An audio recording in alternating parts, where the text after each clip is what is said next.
Tonight, I want to convince you to make failure your second favorite F word. Bonsoir from France, where I'm spending 7 weeks traveling and creating content for Zeke and Terri Adventures, my latest endeavor, and this time with my husband Zeke.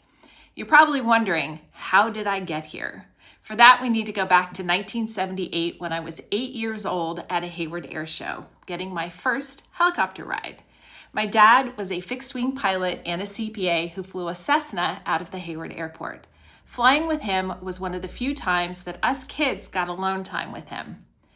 During that helicopter ride, nose pressed against the window, I said to myself, one day I'm going to fly one of these.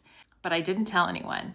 Fast forward to high school when I worked in my dad's accounting firm at 16 doing tax returns and financial statements, not your typical high school job, and to my first year of college at Fresno State, which was absolutely not for me, after which I transferred to Cal State Hayward. While getting my undergrad degree at Cal State Hayward, I said yes to everything, running projects as a member of the JCs, helping set up a candy and nut distribution company, handling AR and billing at a law firm, and being on the board of a local nonprofit. By graduation, I had more diverse work experience than most 30-year-olds, and my degree simply checked a box. The real education for me was that even if I didn't know what I was doing, that I could figure anything out. A few years after graduation, I started dating my husband again for the third time in 12 years. He was working on his MBA at Cal State Hayward while working full-time, and I thought, well, if I want to see him, I may as well do it too. Jay Taunts, the dean of the business school, was a family friend, and he helped guide me into the MBA program, and within a month, I was in class. For the next 2 years, I worked full-time as an accountant, taking classes at night and studying on the weekends, all the while working toward an MBA in new ventures and small business management, a program modeled after a Stanford program, but more convenient and definitely more affordable. I absolutely loved it. I loved taking what I learned in class and applying it to my business clients and then bringing that back to the classroom. I am definitely an applied learner. While in the program, we were also planning our wedding, like we had so much extra time in our schedule. And after a fight over gift registries on our way to an incredibly difficult quantitative methods midterm, Zeke dropped out and I kept going, completing the program the following year. Then came the hard part, leaving my dad's accounting firm.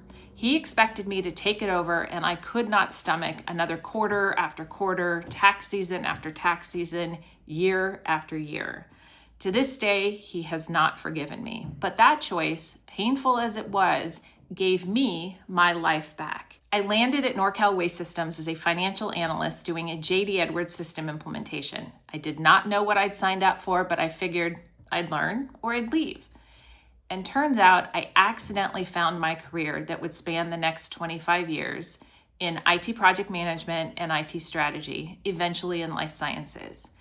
But then 6 years, 2 biotech companies, and 1 acquisition, and 2 layoffs later, I decided to take destiny into my own hands, and I launched my consulting company, Solutions to Projects, where I focused on IT strategy and IT compliance. As I was deciding what to do, I remember a very powerful question that my executive coach had asked me. She said, "When have you ever failed to figure it out?" And the answer was never.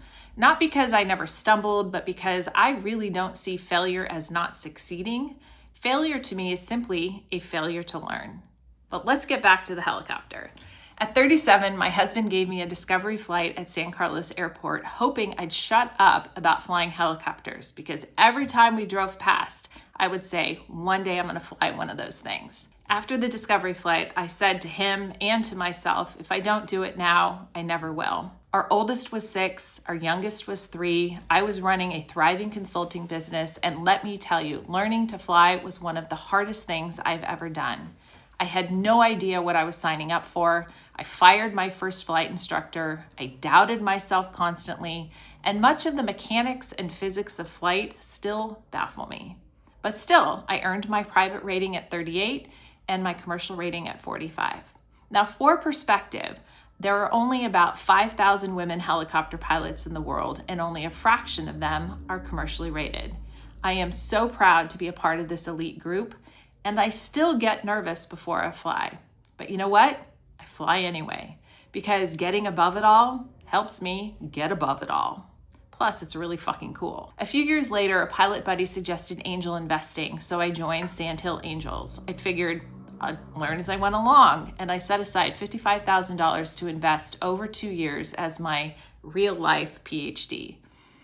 I very quickly learned it was the total bro show, especially with the podcast, and I decided that some diversity was called for, and I launched my podcast, Piloting Your Life, to showcase diverse people with unusual paths to show what is possible for those who need to see it to be it. Because I needed to promote the podcast, I started a weekly newsletter called the PYL In-Flight Entertainment, and I started blogging in earnest. Did I know what I was doing or have all the information before I started? Nope. But I knew these were the right steps, and I trusted the process. Another gem from my executive coach. That led to 2 trips to Necker Island to spend time with successful change makers from around the world and to play tennis with Sir Richard Branson. During that first trip, someone showed me how to write a book. And then the following summer, another friend said, if you want to get paid to speak, you need to write a book. The following December, I hired my writing coach and editor, Katie, and 9 months later, my book baby was born. In January of 2020, I launched a YouTube channel to help midlife women see opportunity, not crisis, in midlife. Was it a booming success? Well, it depends on how you define success. To me, if I can help one woman feel less isolated and alone in her experience, I have succeeded. A year later, my husband and I called it quits. Our relationship had been circling the drain for about a decade, but neither of us were ready at the same time.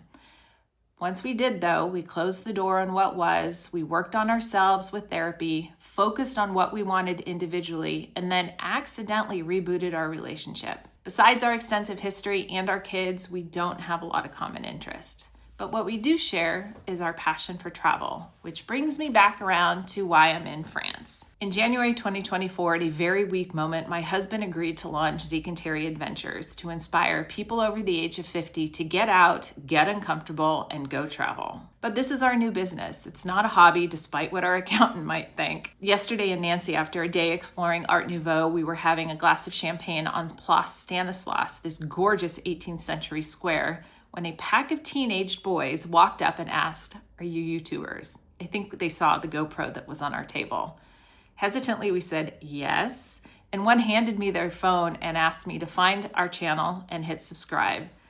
We did tell them that they were not our target audience, but told them to tell their parents about us. After they left, we could not stop laughing. We are 55. Are we making money? Not yet. Are we doing something together that mostly works? Yes.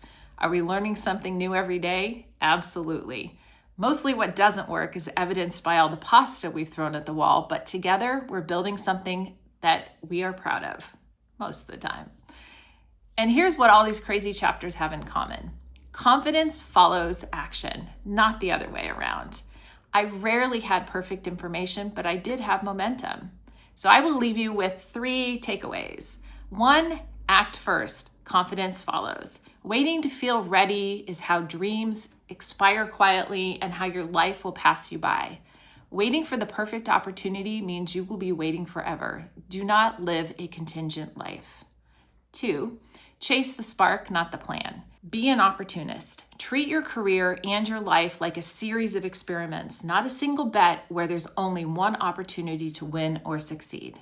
And number 3, build the life that fits, not the life that impresses. If a plan no longer fits you, leave with love and build the next thing. Take your learnings and apply it to the next opportunity. If the opportunity isn't there, take a step, then another step until the opportunity presents itself. And remember that 8-year-old at the Hayward Air Show? She didn't know about MBAs, layoffs, angel investing, books, or rebooted marriages. She just knew she wanted to fly, and she still does. Decades later, that simple yes was just one in a series of yeses that have led to a life that is distinctly mine, the one that I design and live with every decision that I make. So here are my 2 asks tonight. For you, this week, say yes to something you are not fully ready for, something that scares you a little or a lot.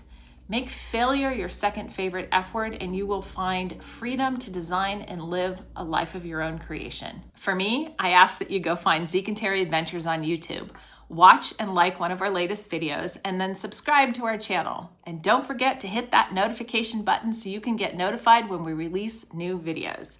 And if you know, you know.